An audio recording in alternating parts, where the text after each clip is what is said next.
Thank you for identifying an audio problem. Well, that stinks. Let me try it again. Chase just figured it out. Okay, Chase, is it working now? We're just doing an instant replay and starting it all over again. My name is Sean Shapiro. This is Ask a Traffic Cop, and today is an extra large episode where we are going live with News Talk 1010 at 9:35, which is only 2 minutes away. And I just see that the control room popped in. You can call 872-1010 if you're in Toronto to call in and talk to the show, and 71010 if you want to text. But let's get the News Talk 1010 control room in. Hello. At Toyota, we build reliable vehicles. Hello, can you hear me? I hear you, and I hear the show in the background. Okay. Thank you. It's a 2023 Tacoma. So that works. That's great. Thank you. We're just in commercial here. We'll be back at 9:35. Fantastic. If you can mute so we don't hear the background, I'll just keep talking to my audience, and we'll be ready for you. Okay. Thank Whether you. you're commuting to work or working from home, sometimes it's Oh, nice no show feed. Yeah, there we go. Yeah. for quick, hearty, and healthy meals your whole I got to family put you on mute will for a second. enjoy. Then. So yeah, we've got control. We're all linked up, and we will be bringing them in 2 minutes. We'll usually get a 30-second heads up, and then we'll be there with Jerry taking questions from his audience. And of course, when you were hearing beeping instead of me for the first couple minutes, I was talking about how magical life in the universe is. I don't know. I forgot what I said, but it was really, really amazing, whatever I was saying. I may have to be able to fix that. Maybe I can fix that. And for the folks that are on TikTok, good morning. Welcome to the show. We'll talk about more about how you guys can ask questions in just a moment. But we've got JD in the chat who can do lots of stuff and things. Okay, I'm going to bring them in because I want to look Toronto, up. a lot more Toronto. It's not how you usually announce a mayoral campaign. Today's news is Perfect. on. But what I'm so sick of, announcement after announcement, they just say they're going to fix all your problems without being upfront about how you're going to do it. News Talk 1010 Toronto.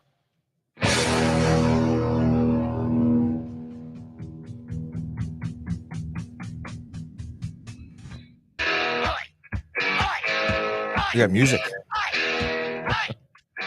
You're listening to Jerry Agar on the iHeartRadio Talk Network. And I'm joining up with our TikTok traffic cop. It's Sean Shapiro. He's on TikTok at Traffic Services, and he's there every day giving you information on traffic laws and complications and misunderstandings that you might have. So we decided every couple of weeks to dip in and hear his computer and say hi to Sean. How are you this morning? I am doing well. I'm a little colder than I was last week. Not happy about that, but otherwise doing well. Yeah, I know. I always think of that great line from Mark Twain when he said, everybody complains about the weather, but nobody does anything about it. So that's the problem. I've yet to figure out a way to change it. Yeah. Oh, I know. We just run our SUVs full time. Apparently that's changing it. All right. So there's this amazing video. I saw it on Blog TO. I'm sure you've seen it.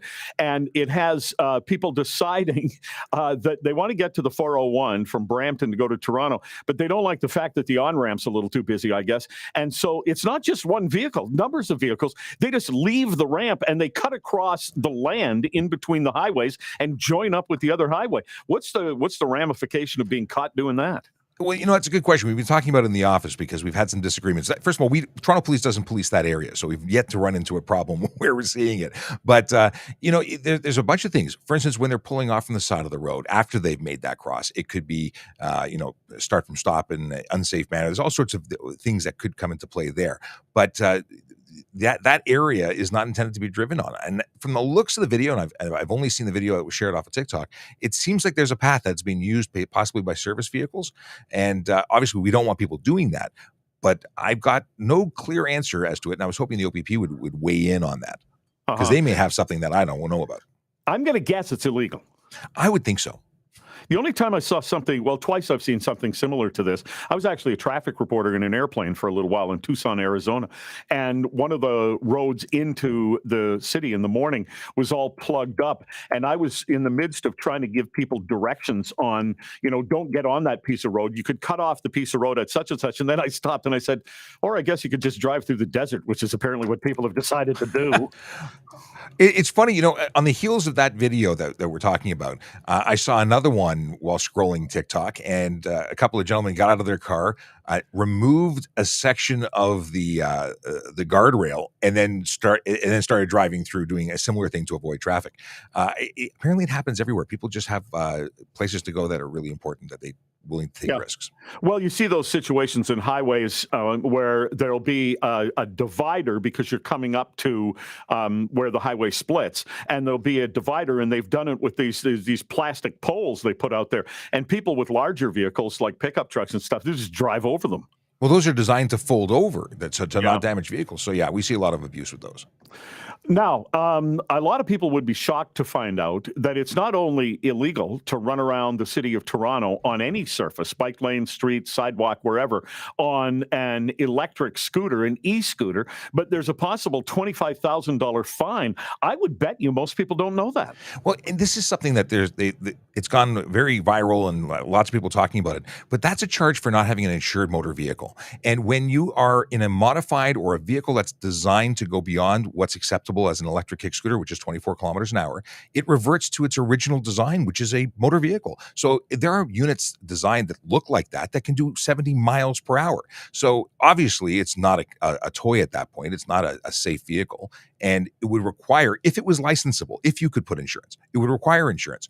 And the fines for drive a vehicle with no insurance are $5,000 to $25,000 and up to 6 months in jail. Now, that likely isn't what's going to happen, but it's a possibility. And lots of people are talking about it. Lots of people are abusing this particular law because we see vehicles. The vehicle in the video that I shared was someone doing 50 kilometers an hour on an electric kick scooter.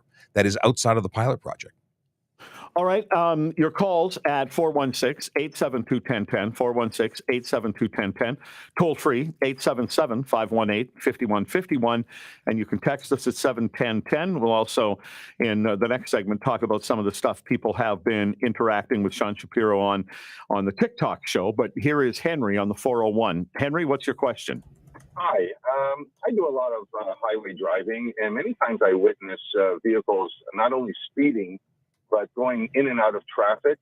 And I might get a description of the vehicle or a partial license plate number. Is there any point in calling the police on a vehicle like that? So it really depends on whether or not you think that person is an immediate risk to public safety. If they're just being jerks, it's a little different. Jerky behavior is something that I wouldn't tie up the 911 lines for, but it is something that if you record, whether it be by video or just making a note of the license plate, you can report that kind of stuff to police after the fact. And with Toronto Police, if it's a local, if it's one of our roads that we police, we can accept a report online very easily, where you can report a specific vehicle or general problems in the neighborhood, and we will actually investigate that. And if charges can be laid, they will. And if not, we'll, at very least contact the registered owner and say, hey, your vehicle was seen doing this and it's jerky behavior. All right. Thanks for your call, Henry. Sean, I got a call or a text here from an individual who says, former OPP police officer, and regarding the leaving the roadway and driving across public land in order to get to another highway, we laid the charge of fail to drive in a marked lane, unsafe move, and pass off the roadway when stopping those vehicles. Yeah, the fail to drive in marked lane, I believe, is being removed from the HTA. It was a charge that was very popular before. I think the other two are great, though. But fail to drive in marked lane, I wish was still on the books. Okay, and somebody wrote in saying that following the traffic rules in Brampton is optional. Yeah, no. I hear a lot of bad things about Brampton. I actually don't drive in Brampton very often, but they're making me nervous. All right, here is William from Guelph. What's your question, William? I had a problem with my GPS on my truck. I had the wrong address punched in, so I pulled over to the side of the highway to research, find the right address. And when I was doing that, I pulled over, I stopped, I was in park with my hazards on, and I found the address. And before I went to go, a police officer came up behind me, came up to my window, asked me what I was doing, and I explained, and he said, "You're not supposed to do that," but didn't explain to me exactly what I was doing wrong. Right. So the shoulder's intended for. I'm and get a ticket, so I just got the hell out of there. But I just want to know, what are you supposed to do? How, if I have a problem, I got to go into my phone and find it, and I pull over and stop and do all that. What was I doing wrong? Well, if you're talking about a 400 series highway and you're talking about a big rig or a truck, it's not. It's meant for emergencies, because getting off onto the shoulder and re-entering the flow of traffic is a dangerous maneuver, and it's not something that we want you to do. You can also be charged for parking on the King's Highway. That's a whole other thing you're not supposed to do. Again, it's for emergencies. Your vehicle is disabled. You've been involved in a collision. You're having medical something where it's the safest option. But you know what? If you're finding you want to go through your GPS, you should pull off the highway and go into somewhere safer. All right, William, thanks for your call. And look at you, Sean, already saying the King's Highway, drop the Queen's Highway bit. I think it's always been called the King's Highway, though. I see. All right, so here's a question by text. I have an ACZ commercial license. This comes with a 0 alcohol tolerance. Does that limit still apply if I'm driving my personal vehicle off the clock? No, that applies to the vehicle that's covered by that thing. Same thing as if you were a learner. If you got your M2, your M1, and you were a full G license over 22 years old or older, then you could have alcohol in your system when you were driving your G, although we don't suggest it. You could have more than 0. But when you're on a motorcycle with a learner's permit, you're a novice and you cannot have, you must have 0. So same thing for your commercial. When you're driving a commercial vehicle, 0 tolerance. When you have your personal vehicle that is not a commercial vehicle, you can have more than 0. We'd still suggest 0. All right, here is Kelly from Oakville. Hi. I was just wondering, does anyone ever actually monitor the HOV lanes? Is it HOV? Is that what they're called? Because as I sit in traffic every single morning, stopped between Trafalgar and where I get off at Bronte, there are multiple. I would say, like last week I counted, and of the 12 cars that passed me, 9 had one person in it.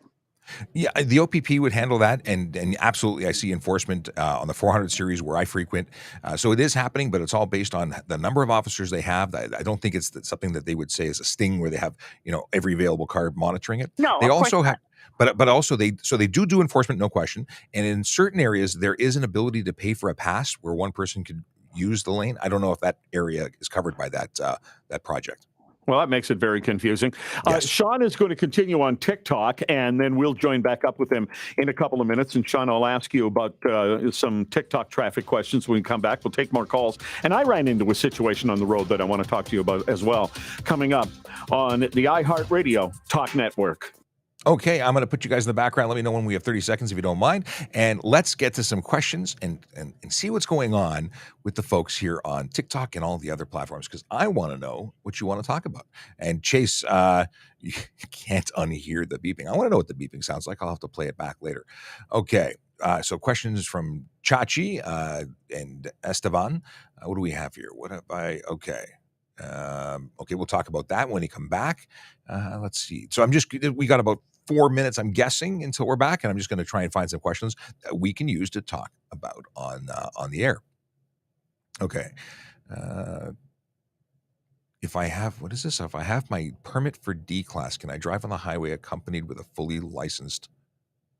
What are we talking about? Oh, learner permit for D class. I don't. You know what? I gotta look that up. I don't know what the answer is for a learner's permit for D. That's where my CVOR is lacking. But let's go and look at some other stuff. I'll make a note about it. D class learners. I would assume that means you have a full G. But the D is I don't know. Okay. Master technician saw a TPS K9 car today. Very cool. And what's going on? Hi, Tracy. Hey, Emma. Corey, what's going on? We have, happy belated birthday to Master Technician. How did we missed your birthday? That's not okay. We're not singing, though. I did that once. I'm just not doing it again. Once, like before. I think it was for Emma. We sang for Emma. Caitlin Barber graduates Police Foundations in 3 days. Congratulations. That's an amazing achievement. Does that mean that you have put your application in for the Toronto Police Service? Because we are hiring. If anyone is interested in becoming a member of the Toronto Police, know that we're hiring all sorts of different positions. www.tps.ca/careers for information about our civilian positions. So parking enforcement, special constable, our police constable positions, whether you are experienced or inexperienced, because we have we do hire qualified officers from other agencies, laterals. But we're also looking for civilians. So all sorts of, and I say civilians like administrators and lawyers and IT people, all sorts of great opportunities within our service. Oh, I got news. Okay, we're muted on News Talk, so we're in the foreground, so we don't miss out when they come back. And okay, Simon Williams says, "I thought Toronto Police banned TikTok." No, we are not using the application, but we're not streaming using the application. We're using a third-party service that takes our feed and shares it over multiple platforms. So we are adhering to, addressing the security concerns that some people believe exist, and we are still in the TikTok game. We have over 610,000 followers now, and we don't want to, just turn off the lights. So we have found a way to still connect with everybody while honoring all of the concerns. Okay. Crystal found the beeping sound on TikTok, but not on Instagram. So just for anyone watching who wonders how to connect, how to ask questions, you can ask questions on TikTok. We have JD, who is the producer, who is cutting and pasting your questions into our other platform. We're on YouTube, Twitch, LinkedIn, Facebook. And if you go onto those platforms, you can ask questions and the chat will show up, and I can just click and your words will show up on screen, and it's just like magic. Like this. See? Chase says I'm correct. Failed to drive in Mark Lane was changed to be called unsafe move lane shoulder. Oh, so then we could still just, okay, cool. I guess that's the new equivalent. Awesome. Well, I would have to send everybody an email. Interesting that it's called unsafe move. I still failed to drive in Mark Lane just made sense. Okay. And then how fast can how fast can an e-bike go on a road without having a license? Let's talk about that. That's actually a really great question that follows on with the e-kick scooter discussion earlier. Okay, brake lights are good. We'll talk about that.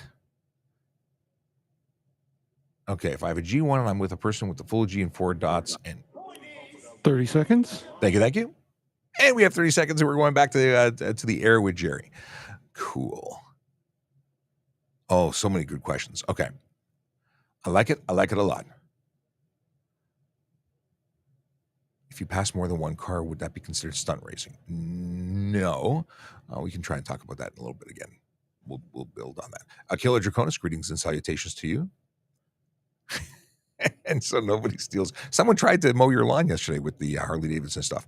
HarleyRaffle.ca if you're interested in buying tickets to support the Special Olympics Ontario. 1 ticket for 20, 3 for 50. This is Jerry Agar on the iHeartRadio Talk Network.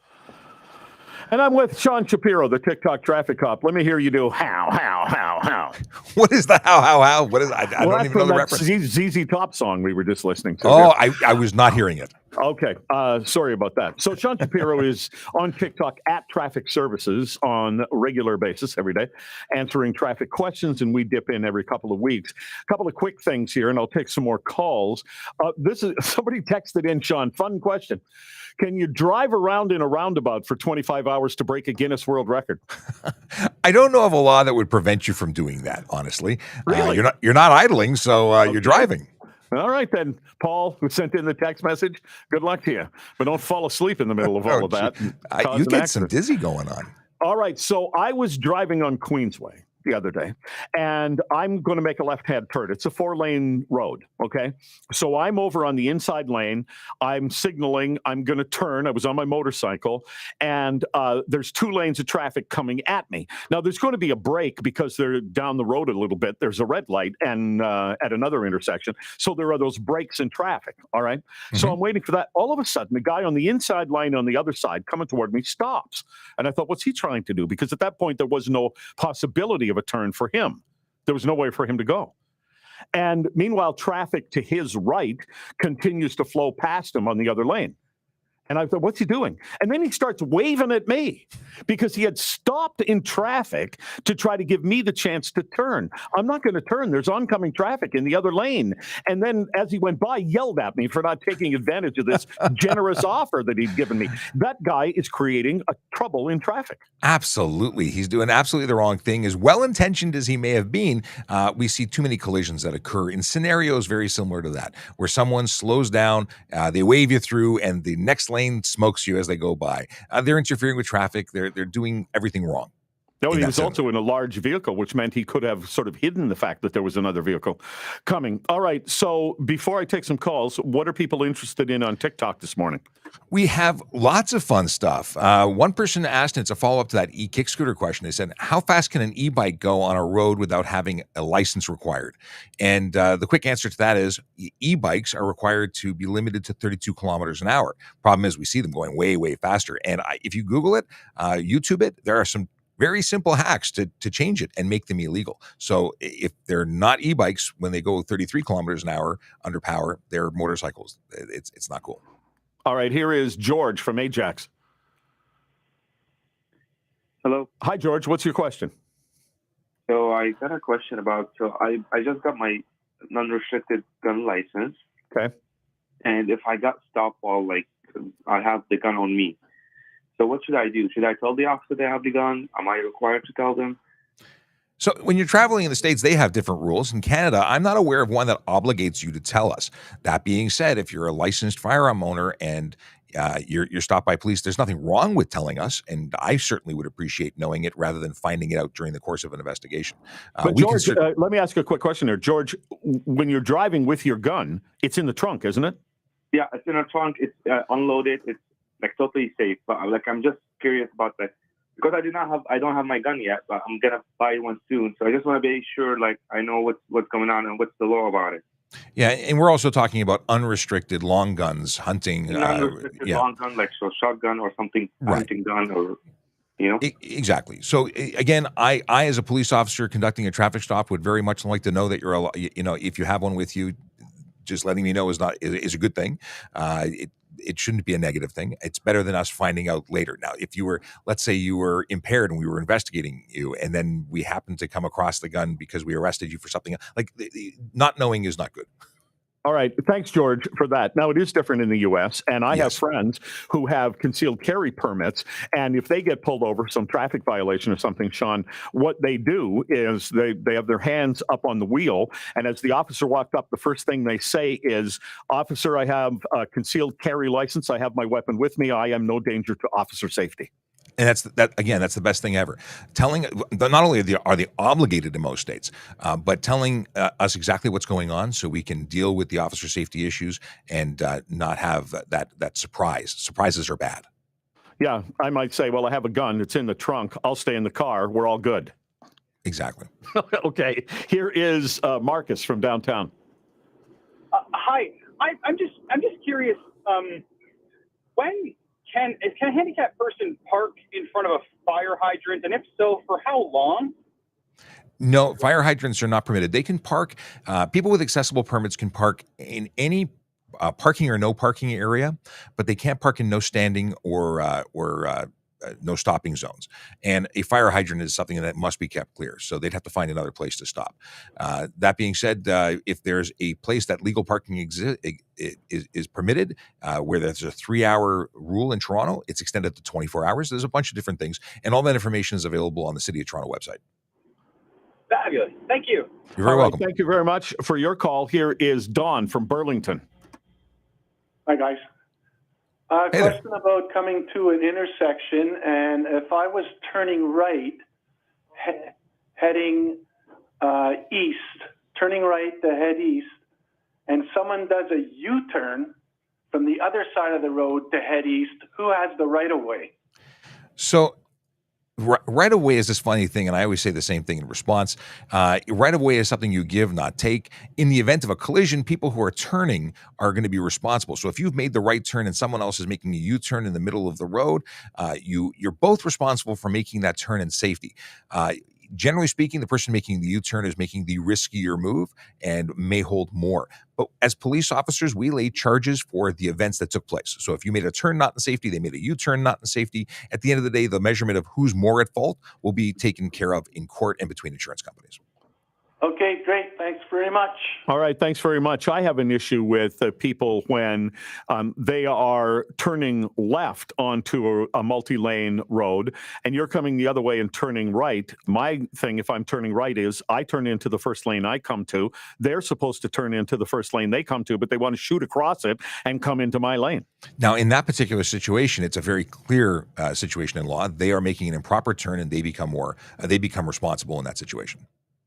Here is Mary from Oakville. Yes, thank you for taking the call. You've got 6 lanes of traffic, 3 going east, 3 going west. You're going east, and the vehicle that's going west at the intersection wants to make a left-hand turn, and they're turning their wheels into the eastbound lane, so more or less preventing vehicles from going past them. And are you supposed to stop to let them make that left-hand turn at an intersection when you've got the green going east? So if there is a dedicated turn lane, then what we're describing is generally referred to as an S turn, where they swivel in front of the left turn lane in the other direction and prepare themselves for the turn, and that is okay. If there's no dedicated left turn, then they should not be crossing into blocking opposing traffic or oncoming traffic. That would be an unsafe move. So you shouldn't have to stop. But if they turn their wheels into the oncoming traffic, so I find it intimidating that you're trying to get through the intersection, but you can't get through because the vehicle wanting to make the left-hand turn past 3 lanes of traffic is more or less blocking you from continuing on. Well, obviously you can't drive into them, so stopping or changing lanes to avoid them would be appropriate, or it would be okay. But they're doing something wrong in that scenario. You're not talking about just turning the lanes. They're actually going and blocking traffic. They're ducking out into and blocking the lanes. They're eligible for something. I just haven't figured out what it is yet. All right. Well, Sean's going to continue at Traffic Services on TikTok, and we'll talk again. Thanks, Sean. Always a pleasure. Take care. This is the iHeartRadio Talk Network. I'm rarely completely lost for what to say, but that one was interesting. I'm like I can't visualize anyone doing that, but what would I charge them for? I don't know. It's not careless driving, unsafe move. It's something, and I'd figure it out. No question about it. I'd find a charge to lay, but what would we lay? Interesting. Well, thanks for waiting through that. I know sometimes the delay in waiting for the folks on the radio to get their first hit before we get into our regular show, which is technically just starting right.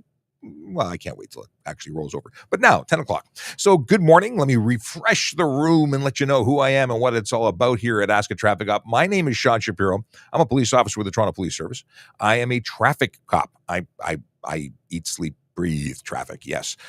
This is something I have done for quite a number of years. I started as an auxiliary officer at Traffic Services.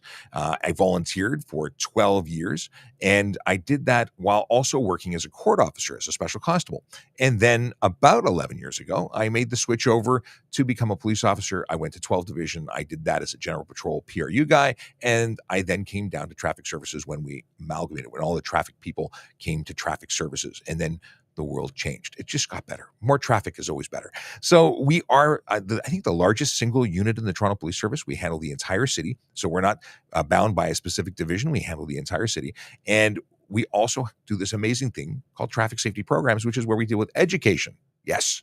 And I am part of that education. I am in the office called Traffic Safety Programs, and we talk about traffic safety, traffic law, and police stuff. We used to do it in person. We used to go to events. We used to go to trade shows and barbecues, and we talked to small groups of people. And then during the pandemic, this amazing thing happened. We went online, and the world, for our world, has never looked the same since. And we're here Monday to Friday from 10 to 11, but we do dip into Jerry's show every other week on a Wednesday, and we come in 30 minutes early so we don't take away from your opportunity to get your questions answered. Now, if you are watching and you don't know how to ask questions, let me break it down for you.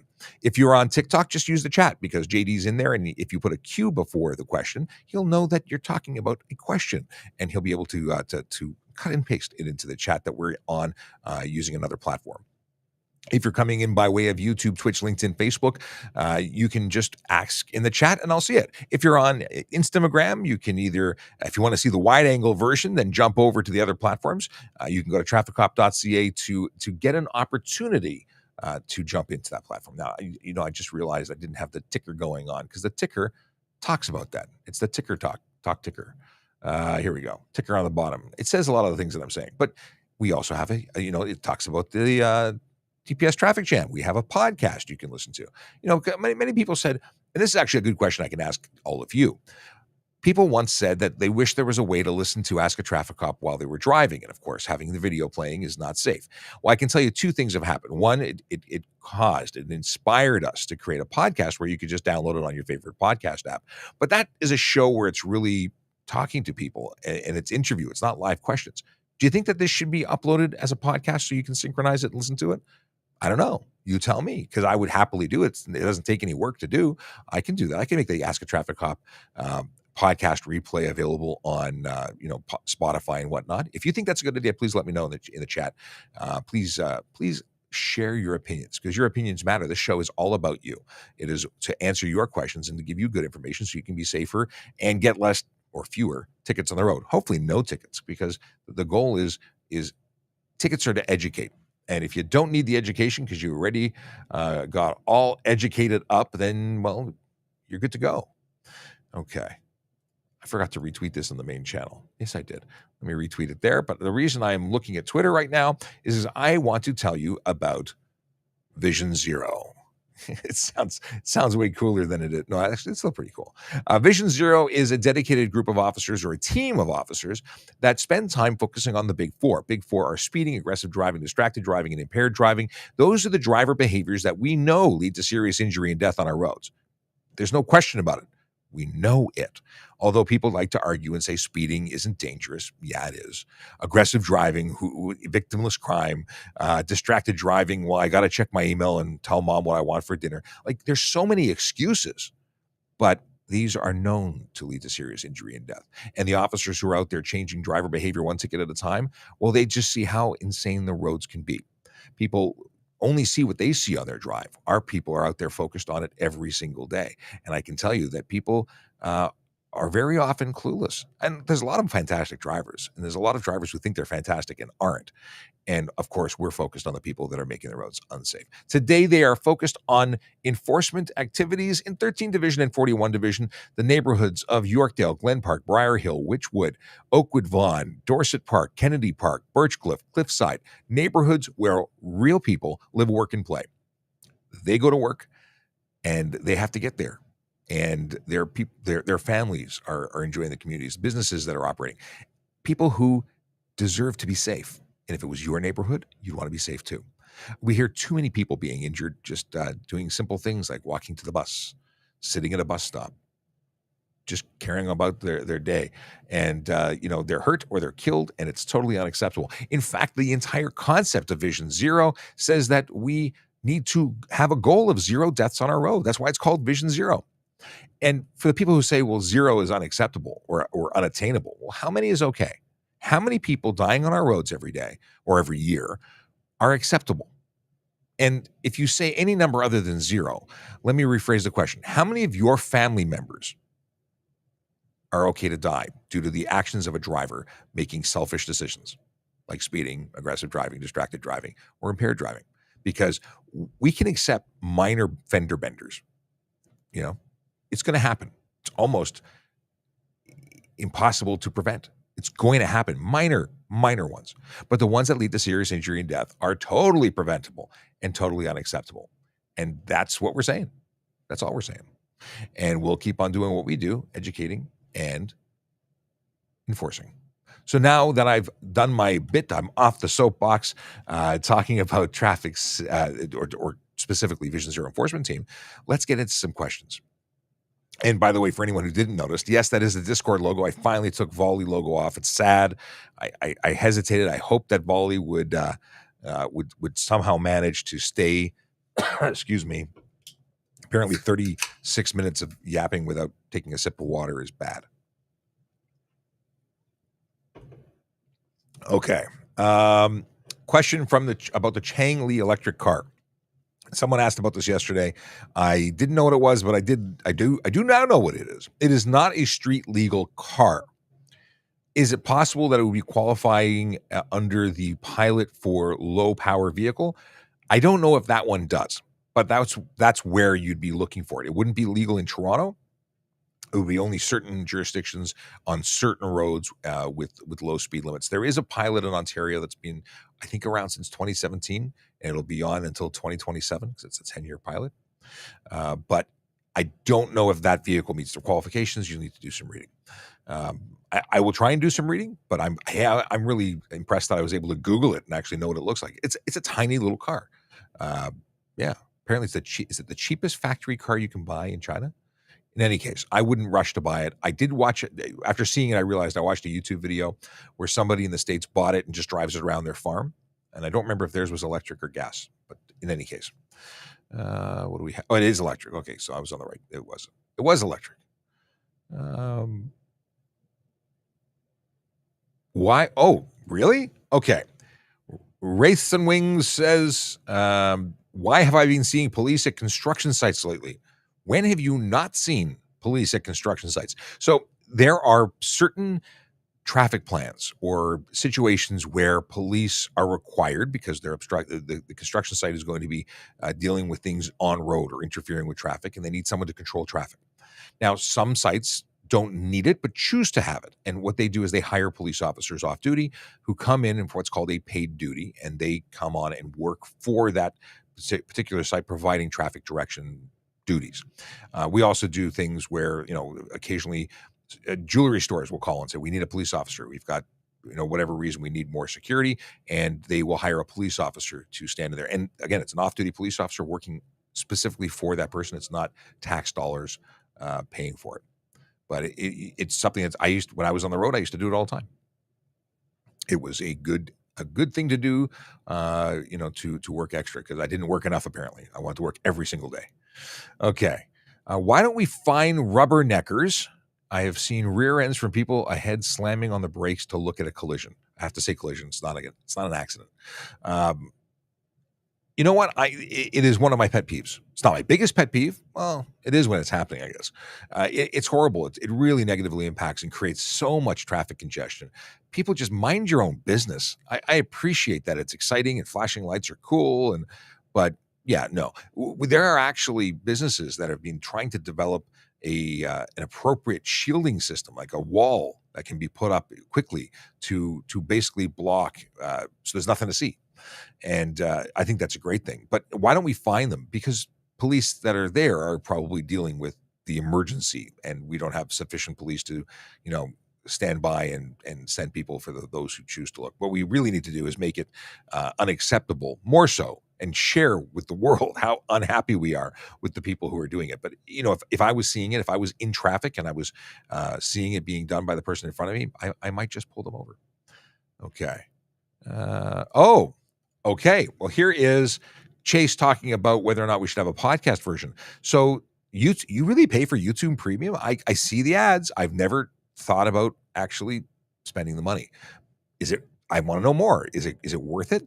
That being said, I can tell you that TikTok allows you to go into a live stream, turn off your phone, and listen only for free. So you could listen to TikTok with the screen off if you wanted to.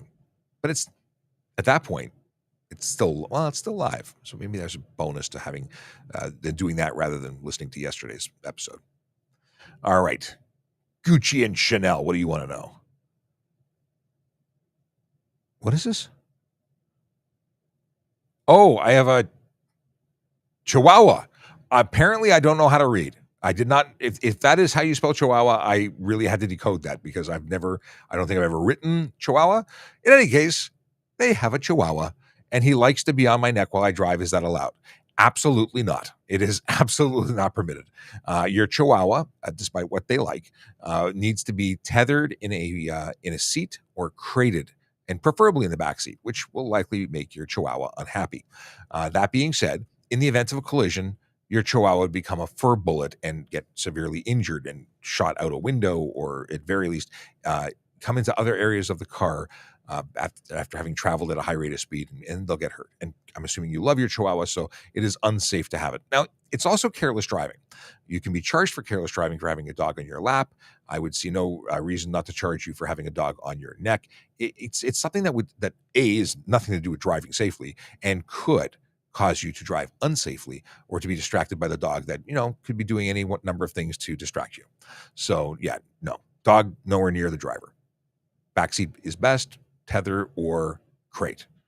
And it may take some training. It may take some time. It may be a lot of whining, but we do it for our kids because we love them. Mind you, I don't know anybody who's ever put their kid on their neck when they're driving, but that's a whole other story. And just another reason not to do it in the event of a collision, aside from all the potential injuries that the actual collision could, cause your puppy, your dog, your woof, your whatever, your chihuahua. If they were fine, but you were trapped in the vehicle, a window was broken, and they became free to run out the car, they could get hurt after the fact. There's chemicals, there's other vehicles, just a bad recipe for bad things. Recipe for bad things? I don't know. Brennan Green, forgot where, but what's your thought on that law on stunt driving on private property of the city?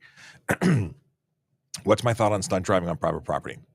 Okay, so obviously it changed now over a year ago that on road and off road, regardless of location in the province of Ontario, stunt driving comes with or is enforceable. Maybe that's the best way to put it.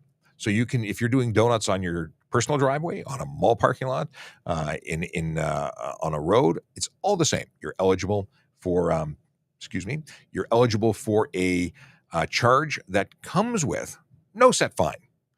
But what it happens immediately is a 14-day impound of your vehicle, a 30-day suspension of your license. That's immediately while you're at the roadside. Vehicle gets taken away and your license is null. Now, at least for 30 days. Now, upon conviction, you're going to be looking. Just read a comment from Alex. You are at that point looking at a consequence on conviction of 1 to 3 year suspension, $2,000 to $10,000, and up to 6 months in jail. That's on the first conviction. Second conviction is $2,000 to $10,000, but it is a 3 to 10 year ban on driving. On your third conviction, it is a lifetime ban. So, what are my thoughts on it? If you want to do stuff like that, do it on a track. It's the only place you're legally permitted to do it, or at a permitted event. That's not an event where it's permitted. It's where someone got a permit to take on those particular activities. So film sets, if you had a racing event that somehow was approved to be conducted somewhere, if there was an approval, you'd be able to do it. But it has to be a closed road. It has to be somewhere where you've been given permission to do it, not by the property owner, but by the government. It's dangerous. If you look at these, and just why was it expanded? If you're looking for that, because it's obviously negatively impacting communities. All these takeover events. If you want to thank someone, those are the people to thank. The folks who made it all happen by being silly buggers on the road and on private property. And Alex, oh no, it's XZZ. Sorry, I saw Twitch and I saw a couple of letters and I thought it was Alex. My bad. XZZ or XZ Zombie. I don't know how to pronounce your username, but I'm going to just move on. I will forever call Chihuahuas fur bullets. I think that works. Actually, any dog at that point. And I love dogs. I don't want to see them hurt. Okay. At what age or weight can a child start using a booster seat? You know what? I always forget that. So let me pull it up for you because there is a guide, and it's too many keyboards going. I can tell you when it's on the tip of my tongue as to when they can stop using a booster seat, and that is 8 years old, 80 pounds, or 4'9". But when they can go from a forward-facing, I'm going to find this for you, and I now need to put this as a link on my Linktree, because when I like putting all the useful stuff on Linktree so you guys can go find it whenever you need it. And you'll see that scatter code in the top right-hand corner, or if you go into Traffic Cop, which is where that scatter code will take you, you can find all this stuff. And I'm going to add this link based on your inspiration. So here we go. Rear-facing child seat is up to 9 kilos or 20 pounds. A forward-facing toddler is going to be 9 to 18 kilos. And once they are at 18 kilos, 18 to 36 kilos, or 40 to 80 pounds is the booster seat requirement. But just because they hit 80 pounds or 4'9" or 8 years old, although legally any one of those requirements gets them out of a booster seat, there is still a 5-point check. And I just recently tweeted about this. I may have put the SIPSAC link on the website. anyway, if you go to cpsac.org, that's the I think I have a link for it on the screen. Let me see. Do I have it? CPS? Hey, there we go. This is the source of great information, Child Passenger Safety Association of Canada. They've got great info available for you to make good decisions about the children that you care for. And I can tell you that I stopped way too many people who over the years were caught. Like every time I did a traffic stop, if I saw a kid, I checked the seat because I was a certified installer back in the day, and I care about the lives of children. Call me crazy, but I do. And I would do a quick test or inspection to make sure it was at very least attached, because I can't tell you how many times I looked at kids in car seats who either weren't strapped in, had the chest clip as a waist clip. It's a little plastic piece of junk that would do nothing in a collision. You would be seeing children flying through cars. Very scary. I saw children who were seated and buckled in properly, but the seat was not even attached to the car. Like not even, it was just sitting on the seat, whether it was by accident, that's, or by oopsie-doo or whatever you want to call it. Bad things happen when collisions occur and people are not seated. And moving on. Okay. Is it illegal to have any type of knife in my car? Knives are utensils. I mean, I cut my steak with a knife. Having a knife in your car is not specifically illegal. Having a knife on your person is not specifically illegal. Having a knife that is intended as a weapon for the purposes of self-defense starts getting difficult and different, and it really depends on what the scenario is, and if you're carrying or hiding, or if it's a machete. Like all these things matter, and it's the conversation that you're going to have with the police officer when you're investigated will determine whether or not you get charged, because weapons aren't necessarily illegal. Concealing them is. Transporting them, if it's a legal weapon to possess, it's the water gets muddy. So it depends on what you're saying when you're being pulled over. Obviously, if it's something that you're hiding in your door so you can slash at people, this is a problem. It's not something that you want to do. Okay. Okay, Chase, send me a DM on Discord, and we'll look at that. Okay, really? So Chase says that when you get the YouTube Premium, you get 0 ads, and you can watch YouTube split screen when other apps are texting and the screen is off. And you can download episodes? Interesting. I've really never considered it, but maybe I will now. I'm starting to rack up all the subscription things. This is getting expensive. Social media ain't free no more. Let's see here. I got to scroll back because I skipped a whole bunch of stuff, and I apologize for anyone who asked and is probably saying, why is he answering other people's stuff first? And it's just because when things load, everything scrolls up. And then when I'm looking for a question, whatever I see, I start talking about. But if you are watching and you don't know who I am, my name is Sean Shapiro. I'm a police officer with the Toronto Police Service, and I talk about traffic safety, traffic law, police stuff. If you're looking to become a member of the police service, we can talk about that. But my focus is always on traffic safety. Here's something that I want to mention. Anyone ever seen something like this? This is a Mission Darkness bag. It's a Faraday bag. If you open it up, it is lined with metal. It's a metal weave that what it's used for, and what I bought this one for, is to put my proximity key in. So I put my car keys in here when I get home, and that means that I protect myself from relay thefts. Relay thefts are really simple, where bad guys and gals or people come up to your window with an antenna of sorts, and they essentially take the signal from your keys and rebroadcast it through the assistance of some device, usually a laptop, at your car. Then they get in your car because they take the signal from your key and they unlock it and they start it and they drive away with it because your vehicle keys were scanned. That's what this is intended to protect, and quite cool. When I put my keys in here, if I'm standing next to my car, I can't open it. It's a very effective tool. They're not expensive. I think a double pack of these were $20. You can get cheaper ones. You can get more expensive ones. I know that Crime Stoppers at one point was selling a Faraday box, basically a box you put all your keys in. It was big enough to put multiple sets. When you come in the house, just drop them in there. Makes sense. That doesn't mean your vehicle will not be stolen. It means that one of the methods that is used to steal your car will have been, averted or blocked. There's other ways people use to steal vehicles, and truly, there's no guarantee of anything. Like we say, buy a club. Club is something that was really popular 20 years ago, and we don't see it very often now. But you know what? Anything you can do to make your vehicle less attractive to criminals will likely mean your neighbor's car will get stolen instead of yours. And I know that's not the perfect answer, but all I can do is tell you things to make your vehicle less attractive to car thieves. Hopefully your neighbors will do the same thing, and so on and so forth. And eventually they'll just give up. They won't steal a car because they'll be so frustrated. But club isn't 100% guaranteed either, because they can cut the club. It just adds time, and criminals are lazy, and they usually just want to go for the quick win and move on. Otherwise they just get a job. Just saying. So just as I call out all the car thieves, I'm assuming they're not actually watching the show. They're busy trying to steal cars. Now, when you look at other ways, there's there's a port in your vehicle that's used for programming and diagnostics, and if a car thief gets into that port, they can use things to program keys and do some things to bypass. Well, you can buy there are blocks or locks or port blockers or stuff and things you can do to make that not possible. And there's some that are over the counter, and there's some people who get creative with ways of doing it in any way you choose to do it. That's another way of preventing it.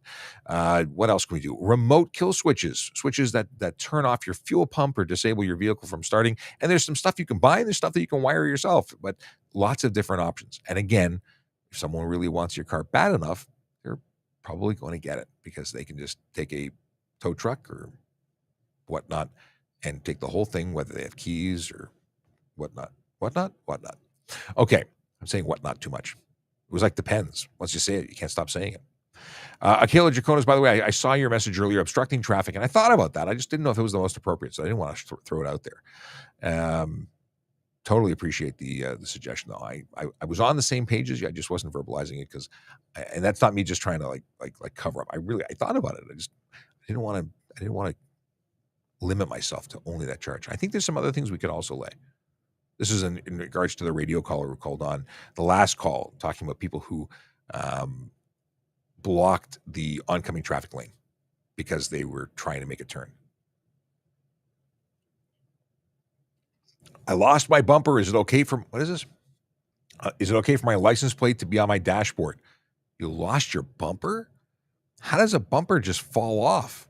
You need a bumper. You actually have to have a bumper on your vehicle, especially a front bumper.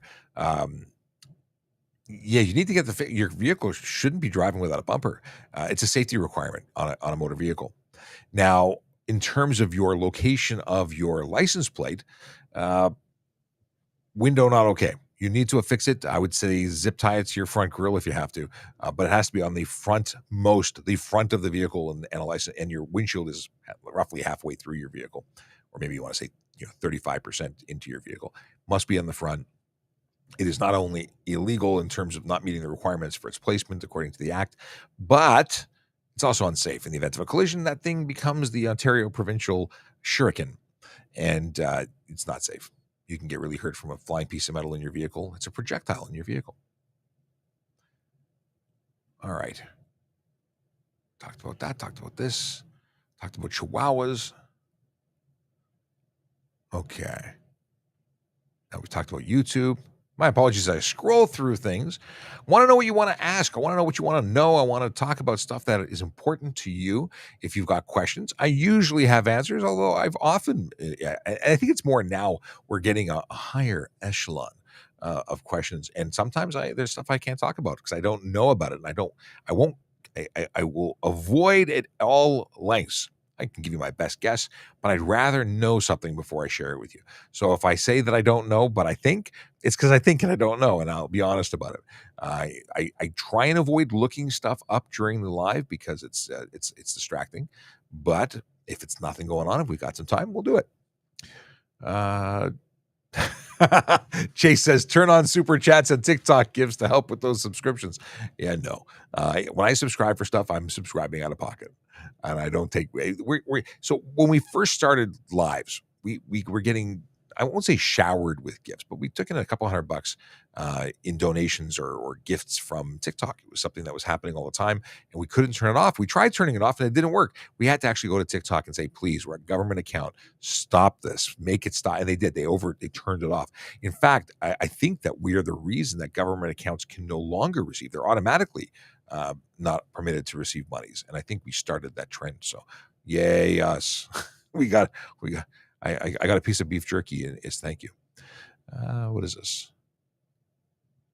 Oh, so the question from Radix is, if someone gets a $100 ticket for failing to stop, what is the actual cost of the ticket after all the victim charges and fees are added? Well, generally a ticket that is $110 is inclusive of the victim fine surcharge. I think it's $85 before the victim fine surcharge, and $110 is the after victim fine surcharge. That's generally speaking. When you get to 110, it's the 85, 110. Okay. Is there any ticket for going too slow? My speedometer broke. I would suggest using your GPS, whether it be your phone in GPS mode. There's a great speedometer there. There's apps that'll be big screen speedometers. That would be your workaround until you can get it fixed. But yes, you can get a ticket for going too slow. Unnecessary slow driving is a charge under the HTA, $110. And of course, any ticket against your license is bad because it can impact your driving record, but your insurance rating. So you don't want that. It also puts you at risk. Driving too slow, but driving too slow doesn't mean doing 90 and a 100. It means driving much slower than the flow of traffic to the point of causing an obstruction, for interfering, for there's another word that's not coming to mind, but you're interfering with the flow, impeding traffic. That's the word I was looking for. Now, when people say, well, if you're doing the speed limit, you're impeding traffic, man.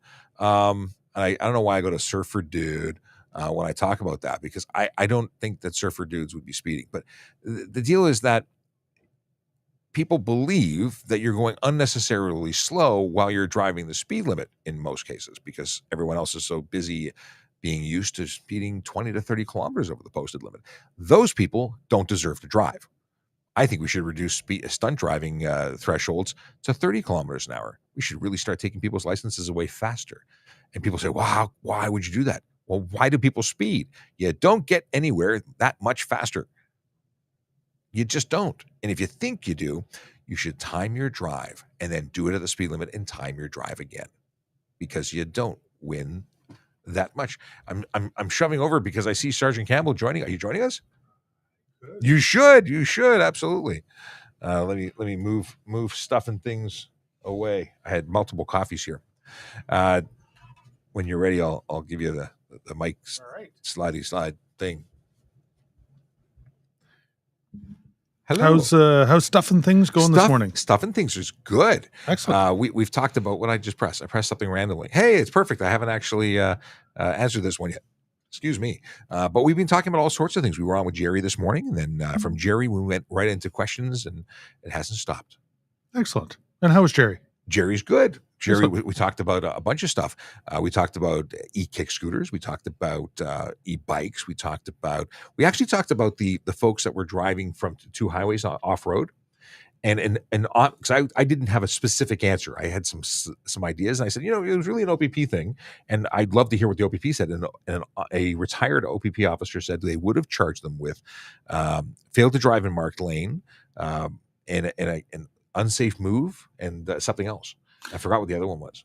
That's interesting, because failed to drive marked lane is no longer on the books in Ontario anymore. That's true. And to that point, there was a comment from Chase who said where is it? Because he looks up stuff. He's a learned individual. I'm waiting for him to apply to become a member of the Toronto Police, actually. But just saying, he said there was Be careful, because they may take over your job. That's okay. I need to retire at some point, and then someone to hand over the reins to. He could be the new host. So it was the unsafe move. I think there is an unsafe move, but I believe that is what he was suggesting was the replacement charge that would then encompass more things. But I have to look at it because we talked about it. So yeah, the threshold for an unsafe move though is quite high. Is that right? Yes.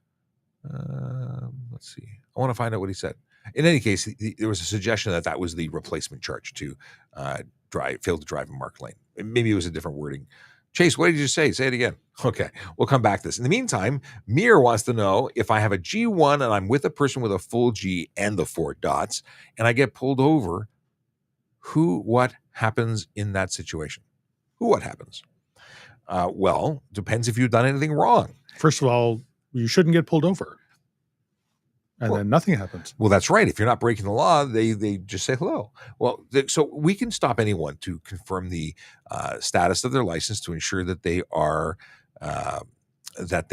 licensed, that they are sober, that they are insured. So that's a reasonable reason to pull someone over, just because they don't have to be breaking the law. If you are breaking the law, then you would likely be looking at a ticket for whatever you've done, and that would be issued to you regardless of who's sitting next to you. If the driver or the supervising driver is impaired, that is a problem, because if they must be sober.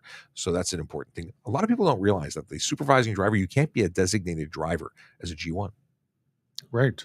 No, absolutely. You cannot. The whole purpose of having a G1 is to learn how to drive. If your supervising driver or accompanying driver is impaired, it's no good. They're not doing a very good job of supervising, are they? This is true. Yes. So what would happen in this case? You know what? The officer would ask for your driver's license. You provide the G1, and then he would make inquiries as to who your supervising driver was. That driver would then be obligated to provide their driver's license. They would be confirmed by the police officer, and you should be good. And that would be it. Usually the question comes with someone who, if I'm driving alone or if I'm driving.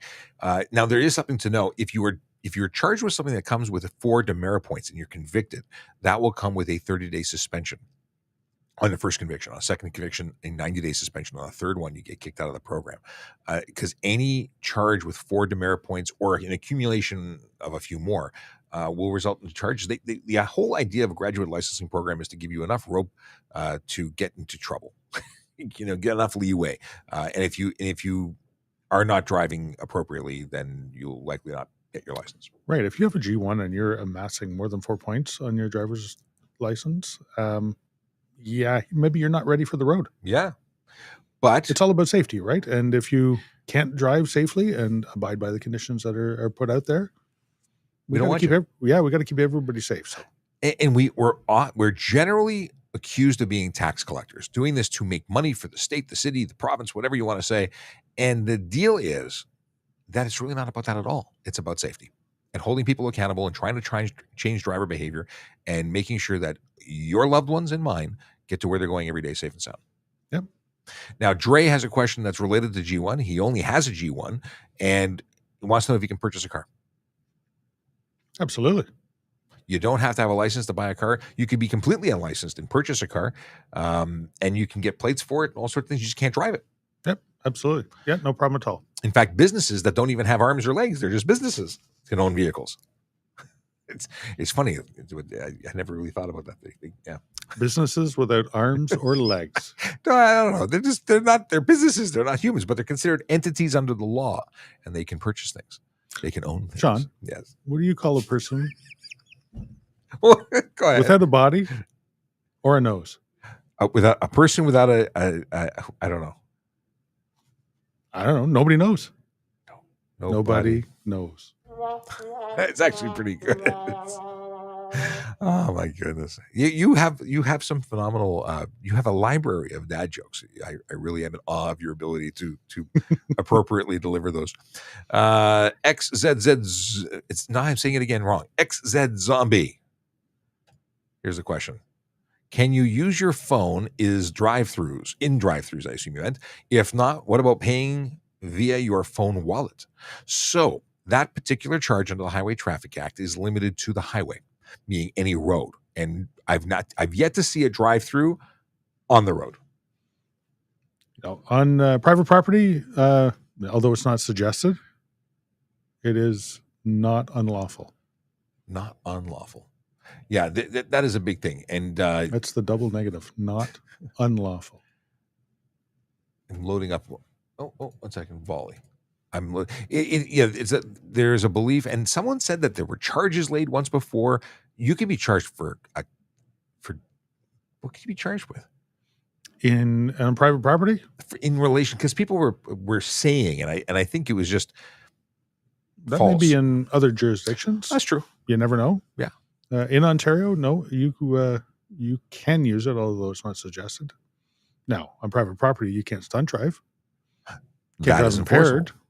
There's a couple other things that you can't do on private property, but for the most part, the Highway Traffic Act covers the roadways in Ontario. Okay, question from Frontier Gamer Sean. Where can I locate your Discord? Got booted out, so I'm not sure if I missed your answer. I don't know where you got booted out of. Nobody booted anybody, but or shouldn't have.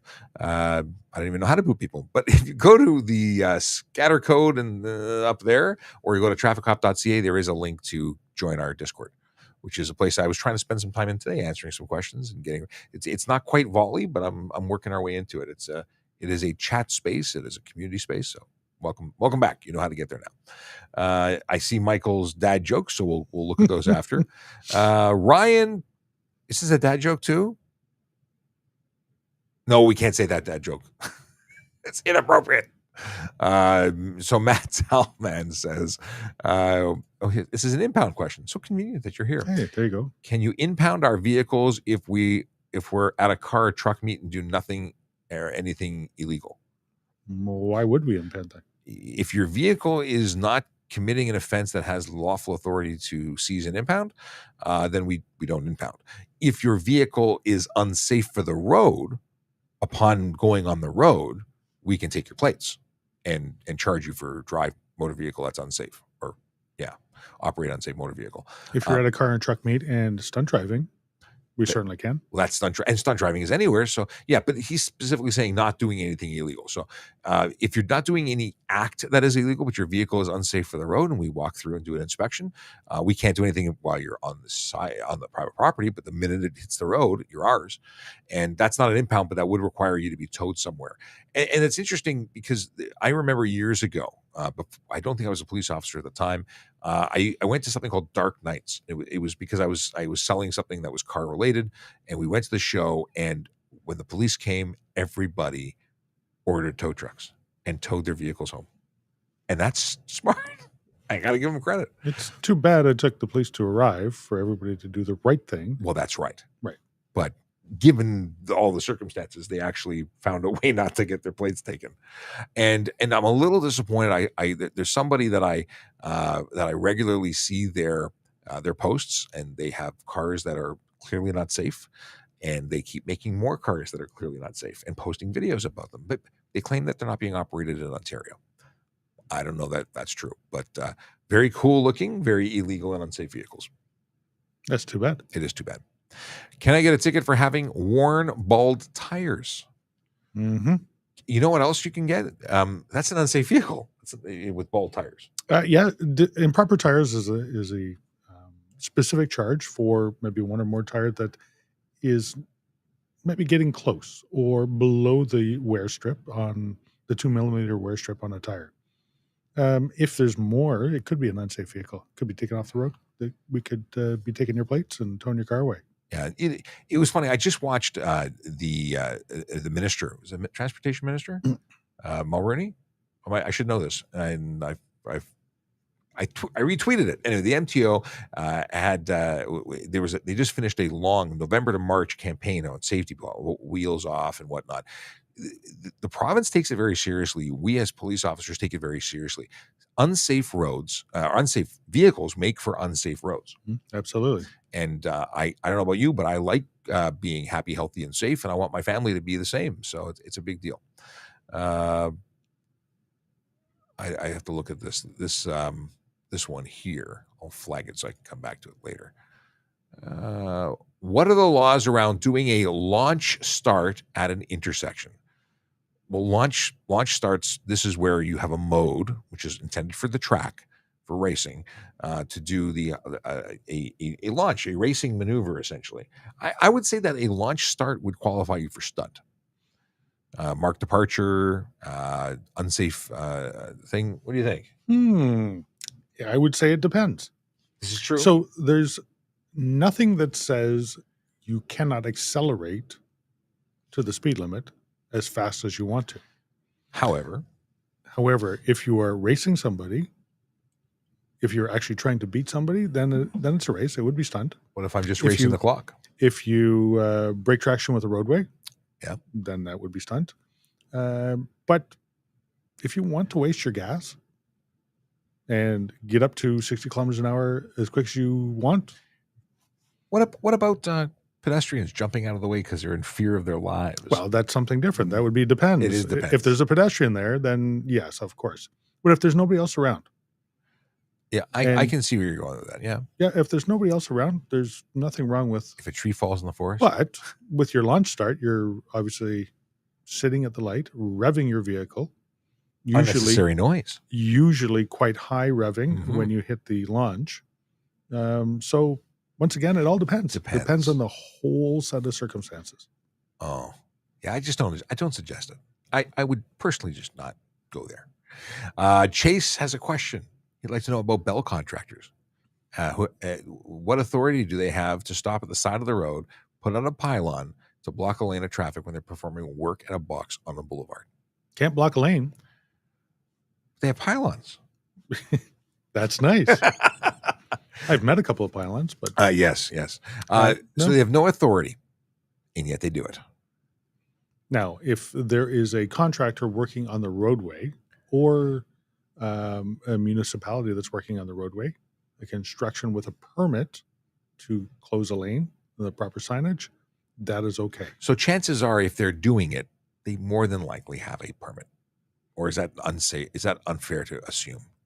Maybe we'd investigate. We would. I would. Yes. For sure. Especially one pylon or, 3 or 4 pylons.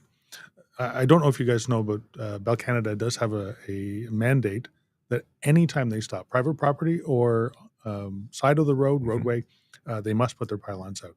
Yes. It's a safety thing for them. It looks really funny when they're going to the grocery store to get lunch.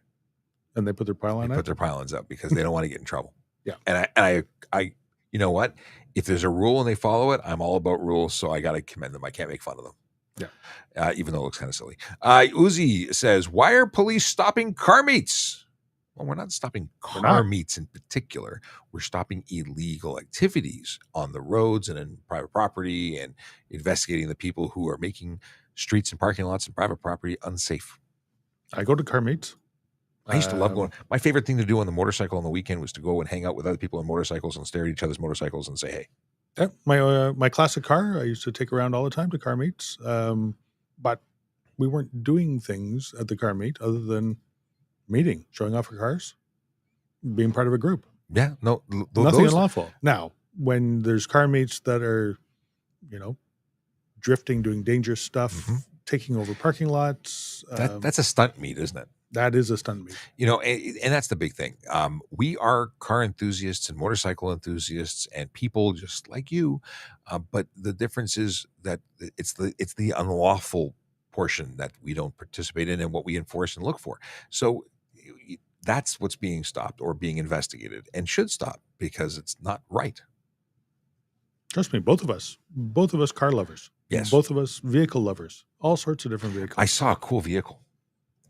It's a company that they take H1 Hummers, and I happen to really think those are cool, even though very few people might agree, and they rebuild them so that they're also boats. Okay. And they're weird and wonderful. Kind of like an amphibicar. Yeah, if I can find it easily, I'll share it before the end of the show. But these must be ridiculously expensive. But you just drive into the water. The front wheels fold up. They actually will do it with Jeeps. They'll do it with a whole bunch of different vehicles. I'm gonna look for it. I saw one of those. It was an ATV that was turned into a jet ski. Top Gear, of course. Speaking of Top Gear, Jeremy Clarkson took a Toyota Hilux, which is a Toyota Tacoma over here, and turned that into a boat. Oh, so yeah. If Jeremy Clarkson can do it, why can't somebody else? So it's called the H1 Panther. And I'm going to show you exactly what I'm talking about. And my sincere apologies to MC who wants to know if mounting a phone via a bracket to the dash or vents and you're touching it, is it unlawful? The answer is actually... Yeah, you can't touch it, use it, whether it's in a phone mount, a suction cup mount, glued to the windshield. Like you cannot use it unless you're legally parked. The only mode you can be in, other than for the brief, you're legally allowed to touch it for the purposes of answering or ending a call. That's been determined in court. But you cannot do anything else. You can't punch in nothing numbers, can't change songs, and the difference is it is a handheld communication device, even if it's glued to the screen. One touch. Yeah. If it's mounted.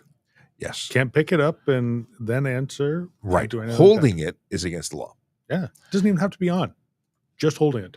Yeah. Battery dead is totally a legitimate thing. So here is the H1 Panther.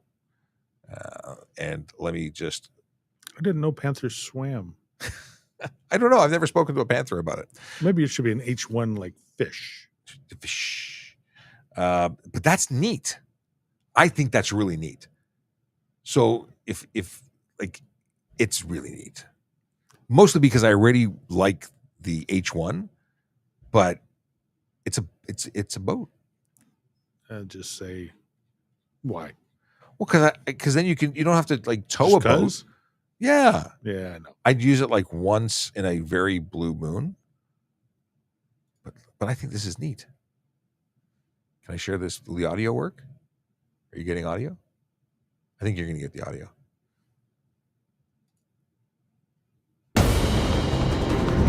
Folks, I have it on the phone. I think you have squirrel.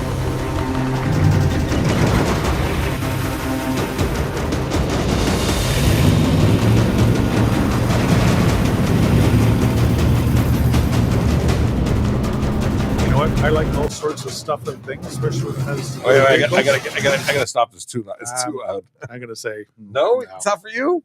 I thought you'd be all over that because you could like tow a boat with and then have two boats, and I think that's so neat. Okay, who needs two boats at the same time? I don't know. JD says we should all buy one. I totally want one.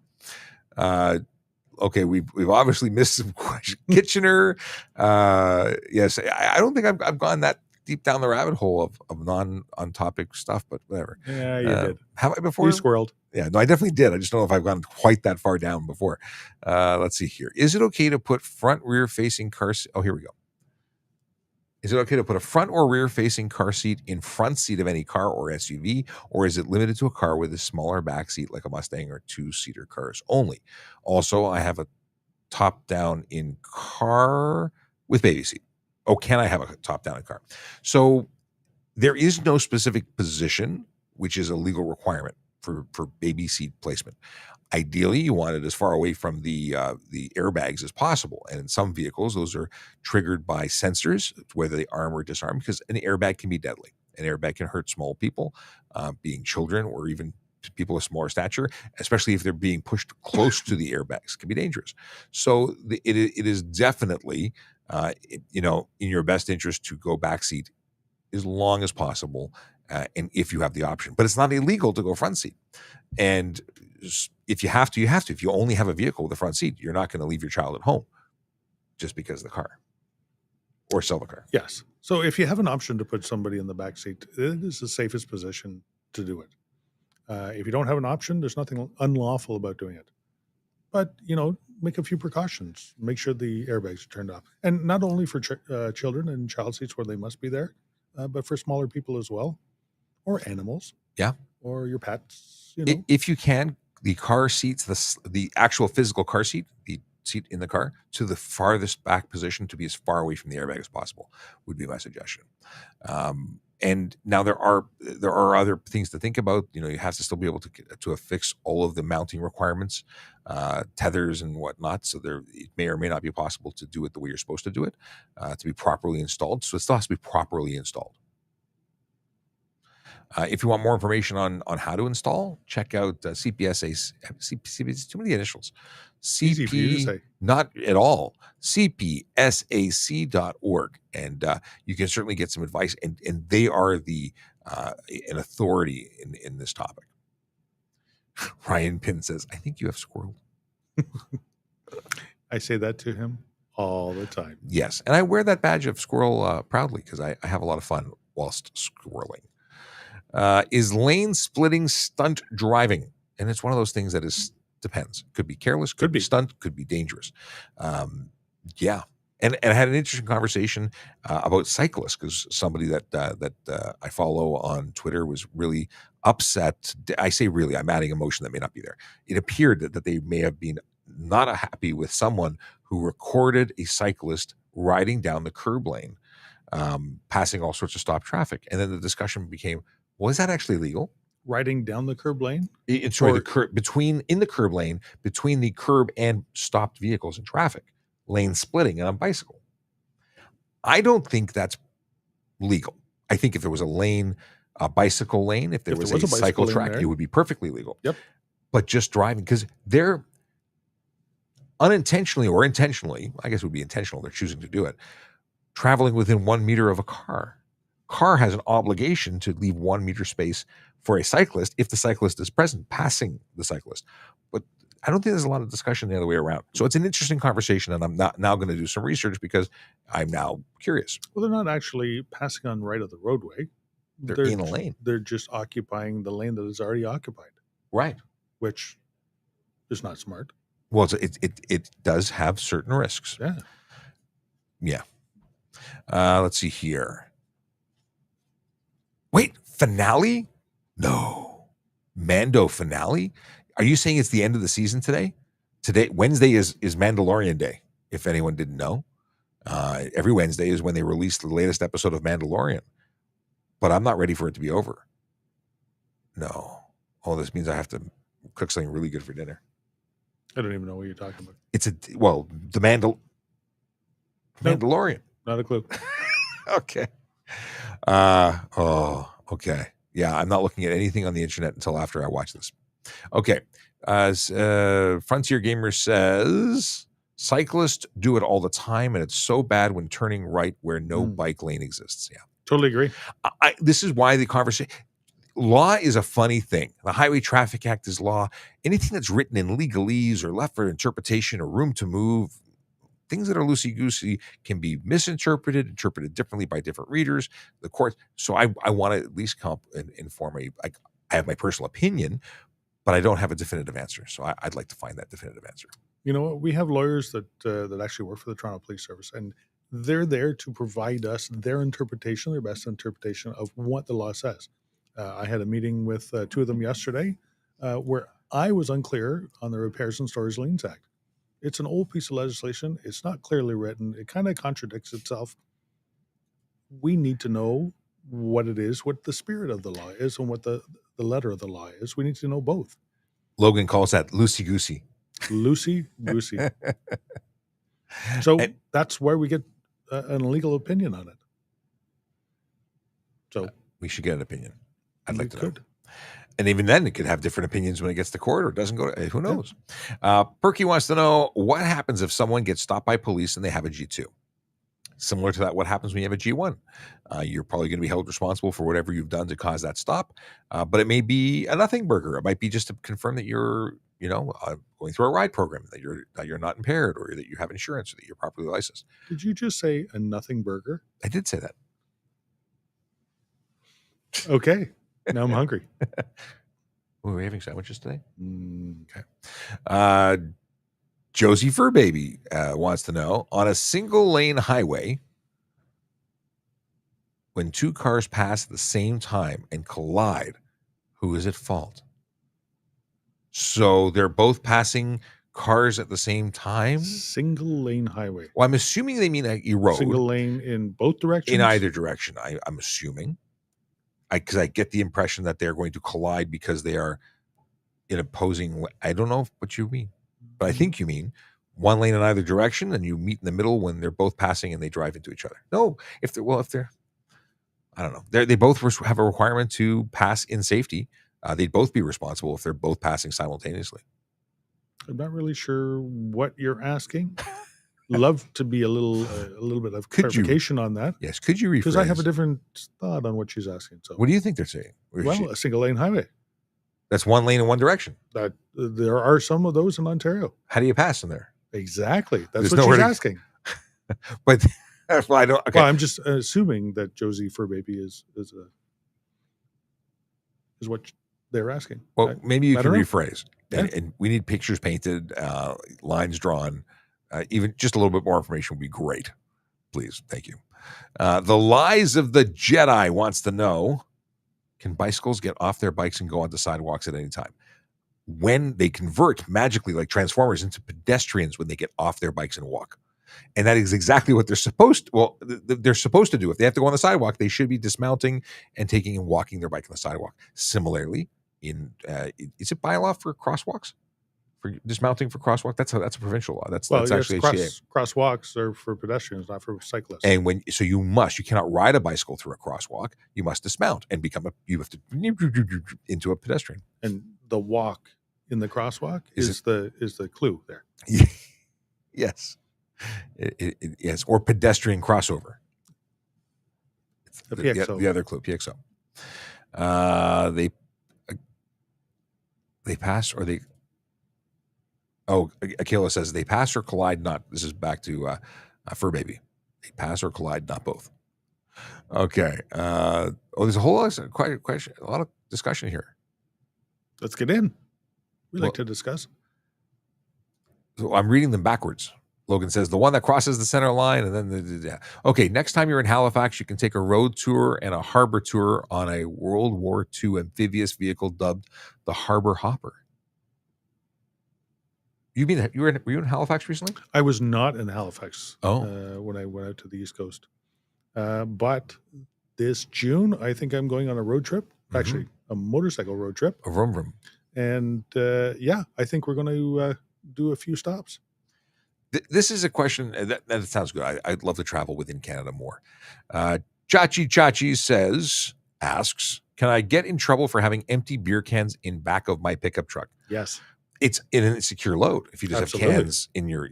So people think that for it to be insecure, it has to be something big or something like anything in that trunk, in that bed is something that must be secure. Gravity alone does not secure your items. Yes. Doesn't matter what they are. And you see stuff in the back of pickup trucks floating around, usually gets caught in the vortex, sometimes goes flying out. And wind can affect that. So, and why did they get there?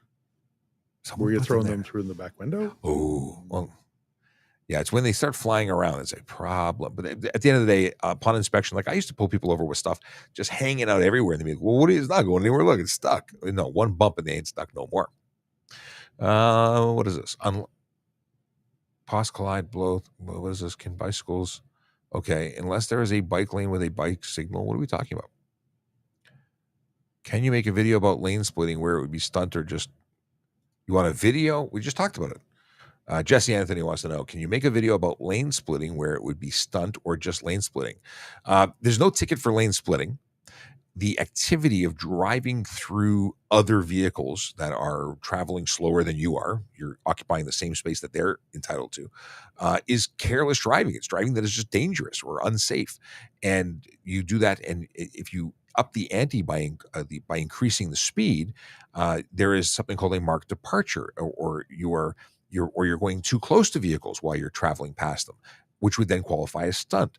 And then even dangerous driving, when it's that speed is really putting lives at risk. It's not just careless, it's dangerous, and it would potentially qualify for a criminal code. So the problem is, I can't give you examples of it or really show anybody, but there are situations where it would be truly unsafe, and any one of those three would apply depending on the scenario. Previously, we did have a ticket that was called failed to drive a marked lane. And that would be appropriate for it. But the government took that away from us because failing to drive in a marked lane is so dangerous that they wanted us to bring it to the next level. Because a $110 ticket for failing to drive in a marked lane doesn't do it justice for the risk that you're putting everybody into, including yourself. I like that. HarleyRaffle.ca. Before we do anything else, and when I say anything else, we're going to look at a couple of things. They're called dad jokes. And Harley Raffle, don't buy a ticket. Yes, nobody buy a ticket because we would like to win. So yes, I've already put my money in. I would really like to win it. Well, that's not fair because I want to win it. Okay. No, why is that? Here we go. The money goes to support Special Olympics, which is an absolutely fantastic cause. Yes. So wholeheartedly believe in it. sale ends in 102 days. Is that what it says? Scroll down. 104 days, 21 hours, 58 minutes, 42 seconds. And if you see, it says it right there. I wasn't making it up. It is 1 ticket for 20, 3 for 50, 8 for 100. There are no limits to how many you can buy, but we don't want you to buy any because we want to win. If you buy before May 2nd, you're entered into, or sorry, May 3rd, you're entered into the early bird prize with Tim Hortons, a $250 card. July 5th is the last early bird prize. You're entered to all of them. Obviously, we've missed the March 1st one, but the Harley Davidson $500 gift card is the next one after the Tim's card. I know somebody. We know somebody who won one of the years, and it's awesome. It's great, and I'm not at all jealous. Yeah. No, it really is. It's fantastic, and there we covered our camera. So that is something that you should do. Just to be a good human, supporting good humans, doing good things. I like it. Where's my mouse? Okay. What else do I want to? I want to tell you about. Here, I'll just type it in right here. Traffic cop. I want to just touch on this briefly. I know I said we're so here. I had some stuff because we were talking in the news about e-bike rules, so I put it onto my link tree. This is where you get by going into the scatter code in the top right, or go to trafficcop.ca, and you can get all of our social media. You can get to our podcast. You can get to the service stuff. What else can you do? You can look at our web pages, because we have a web page. You know, Toronto Police has a web page. You can look at careers. You can go to the link to starting a collision report, because pedestrians and cyclists can start a collision report before you even arrive at our station or any of the reporting centers. Our station has a special collision reporting center only for pedestrians and cyclists, and that is really what that is for. So if you're involved in a collision and you choose not to stay at the scene, but you still have to make the report, you can do this online. And look at that. You could compliment a member of the Toronto Police I was Service. so shocked that existed that I put it on my link tree. Yeah. So you can, so essentially instead We're of not used to that. No, I don't know if it's ever been used. You could be the first one, but you can click that and basically send the chief a kudos about a good experience you had with a police officer. Not that there's anybody that, in particular that you should write about. It's not trying to suggest that you should write about us. No, I'm really not. I put it there because I thought it was kind of cool. Useful links, and this is really why I brought you here. Renew your license plate, driver's license check, new resident and visitors information, and check to see if your car is stolen. So a brief thing. If you are going to lend your vehicle to a friend, make sure their license is actually valid. You can do that by using the link at this, using the website at the other end of this link. Renewing your license plate. We don't have stickers that get sent out for most vehicles anymore. If you're under 3,000 kilos or have a motorcycle, but not a snowmobile, you can renew for free online, and no sticker is sent, but you got to be renewed. Otherwise, you can look at a $110 ticket. And if you're traveling into Quebec with an expired ticket, I think it's like $400. It's something really, really expensive. If you're moving to Ontario from another province or country, this is all the information you need to know. In fact, it deals with all over Canada. There's great links if you're going somewhere else as well. And lastly, if you're buying a vehicle, make sure it's not on the stolen list, because that is kind of important. Yes, very. Yes. Happens a lot. Sadly. Somebody will take your money and run away, and all of a sudden you go, oh, it really wasn't their vehicle, and it belongs to somebody else or an insurance company, and they want to take it back. And yeah, they get their vehicle back. You don't get your money back. So it's really important. A victim. Yes. Now, Michael says, why did Sean and Campbell cross the road or cross Kingston Road? Krispy Kreme hot sign now turned on. I actually really like Krispy Kreme. Not a fan? No, I don't. I'll eat a Tim Hortons donut if I have to. But Krispy Kreme, I will go out of my way if I'm in a donut mood. Raspberry filled is my favorite. Just saying. My wife told me to stop being a flamingo. I put my foot down. I screwed that up. I put my phone down. I said put my phone down, but I meant put my foot down. That was not bad. It's not bad. Yeah. Why don't seagulls fly over a bay? Because they would become bagels.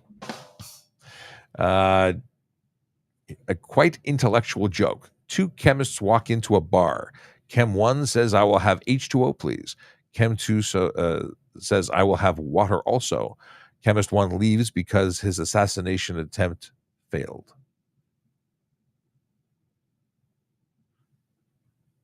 I don't get it. I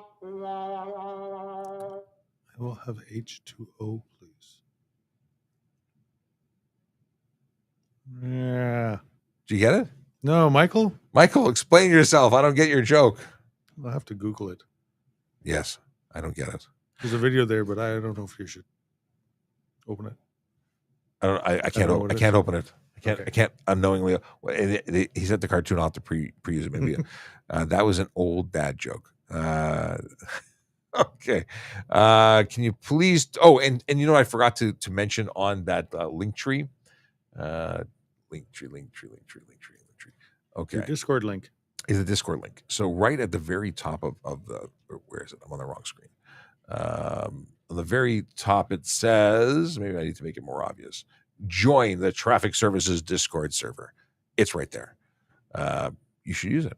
It is a ticket to talk to everyone who spends time on the Discord. Sorry. So how do you get to your link tree, Sean? Link tree is either the scatter code in the top right-hand corner. That way. That way. Yeah, gotta just clip that. So use the scatter code or go to trafficcop.ca. It is a hyperlink to forward to the Linktree link, which works. And I try and keep this updated with useful stuff, and of course, you're welcome to peruse it because that's what it's there for. Okay, with that, I think we should say goodbye because it's 7 minutes after 11, and we've got stuff and things to do. And as Akela says, every single day that he's here, we covered the Harley, but he says, "Don't have a good day, have a great day. This is the way I have spoken." That's a Mandalorian reference, and I appreciate it. And Sergeant Campbell doesn't. Not a clue. And no, talked about that. This is the one. Did you see the video for people crossing the grass to get onto the 401? Thoughts? We talked about it at the beginning of the show when we were on with Jerry Agar on Newstalk 1010, and the answer was, what do we have the answer? So an OPP officer said, unsafe move, and they also said drive. They previously used to charge for fail to drive in Mark Lane, which no longer applies. So there's got to be some more stuff. So they're driving on the untraveled portion of the highway. So the center portion of the highway is the untraveled portion. Yeah. So there's got to be. There has to be. Has to be. Off-roading without a permit? I don't know. Is there such a thing? It is on road. That green is on road? Think about it. Oh, fence line to fence line. It's part of the highway. Interesting. Is there signage? I wonder if there's a thing. There's got to be a thing. Anyway, median. I thank you for spending time with us. I'm pressing the button so we know our countdown has started. But tomorrow we just keep going. If we don't make it official, it just drones on. But we're back tomorrow, 10 o'clock instead of 9:30. 10 o'clock doing this wonderful thing called Ask a Traffic Cop, where we do our best to answer your traffic and police questions. It's what we do because we're wonderful. You need the traffic song back again. Yeah, I missed the traffic song, but yeah, maybe maybe that'll be the mission to set up after this is done. I think that will. I have something else for you. Oh, we got lots of stuff to do. Okay, yep. For everyone who has spent time, take care. We will see you again soon. 10 a.m. tomorrow. Be safe out there. Drive sober, drive safe, and think about keeping your car safe from car thieves because we want to talk about that again this week. Is that a Faraday pouch? That's a Faraday pouch. Nice. I like this Faraday. I like this brand. Yeah. All right. Ciao for now.